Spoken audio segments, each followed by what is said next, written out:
We'll now open it up to questions. I know we have a couple people here who have microphones. So if people want to raise their hands, and we'll take questions either for the whole panel or individuals. So if no one here, thank you, Bill, for starting us off. Just had a quick question for Mike Keenan. How do you see the uncapped year affecting the football season? If teams can spend as much as they want or as little as they want? It trailed off at the end. How will the uncapped season affect the football? I'm sorry, I couldn't hear the end of it. How do you see the uncapped season affecting how teams spend and wins and losses?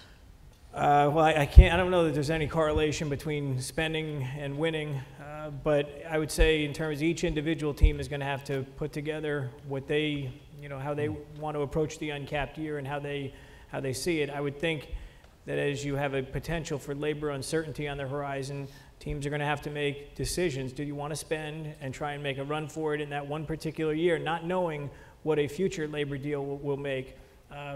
So if money you spend in that uncapped year, if you go back to a cap system after that, will that count against the cap? You don't know the answer to those questions. So, it's going to be one of these things where there's just going to be some caution, I think, on teams' parts. I can't say one way or the other whether or not teams will spend or not spend. I think it's going to be an individual team's decision and how they approach that. Have you ever had any unsolicited advice be something where you said, wow, that's a great idea? Yes. We had, when I first got to Cleveland in 2006, I was very popular at cocktail parties. And so people, as Mark and Len have said, they're glad to tell you what's on their mind. But one of the things that disturbed me was people said, I don't want to go to Browns games, or I won't take my kids to Browns games. And I said, why? The behavior there is not acceptable. So I took it upon myself to really get out in front of that. And we did a couple of things and talked to a few different people, throughout the neighborhood or in communities. And we set up a family zone. And there's a family zone in Brown Stadium where you can buy tickets for $32. It's alcohol free. There is additional security, kind of dividing it up there. There are, kids' foods, but there's also, it's not just for kids. It's for people maybe that just want I think the term is a less intense environment. And so, so we did something like that. Secondarily, we've increased our security. We have the Cleveland Police in there a bit, but we also have Tenable. We took that upon ourselves because when you have 70,000 people in a stadium, you're bound to have people, especially if alcohol is involved, that may create problems. And we've seen where one person creates a problem for 100 people. So if you have even if you throw out 20 people out of there, you're affecting a lot of people in the stadium. So we kind of adopted the policy that said, if somebody is not obeying our fan code of conduct, they're going to be ejected.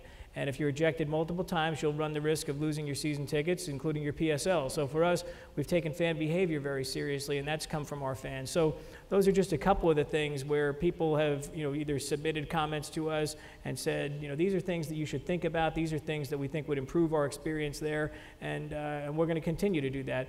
Most recently, we've had some focus groups with our season ticket holders, and given the fact what's going on this season, they have a lot of different input. So as I tell them, I can control one side of the equation, not necessarily the other.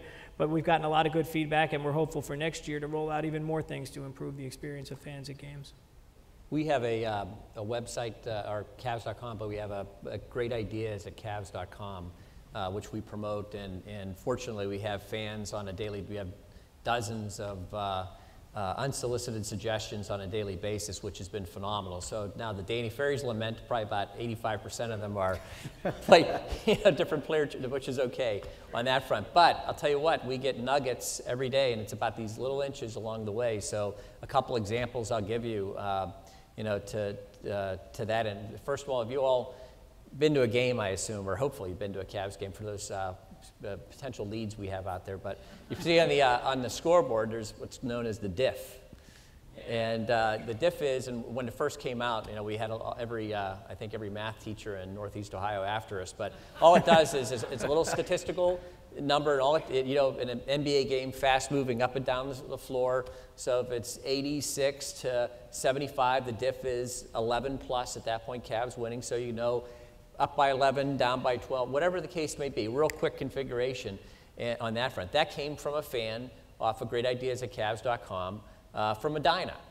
and integrated it in. And you know, we even had at the beginning, we had various people, even in the media, who were saying, "Oh, I can't believe you guys are doing this." And now we've had some various media members who say, "You know what? I find myself looking at the diff all the time."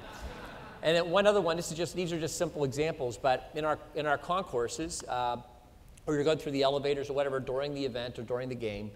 We used to have our in-house feed in terms of our PA announcer Olivier Cedra, who would be broadcast through it. So you hear him call the basket or whatever the case may be, and we had a fan say, you know, why don't you have it tuned to Joe Tate and the call, because I'm away from the event, and he does such a great job of putting it out there. Again, really simple, something really simple. But it was like one of those, geez, I could have had a V8. That's so easy to do. And it came from a fan. So we have those type of suggestions. So it's not everything's seismic out there, but it's all often just little inches along the way that makes a difference. And great ideas at Cavs.com. So if you have any thoughts or I think ideas. wasn't drafting LeBron one of those that somebody typed in?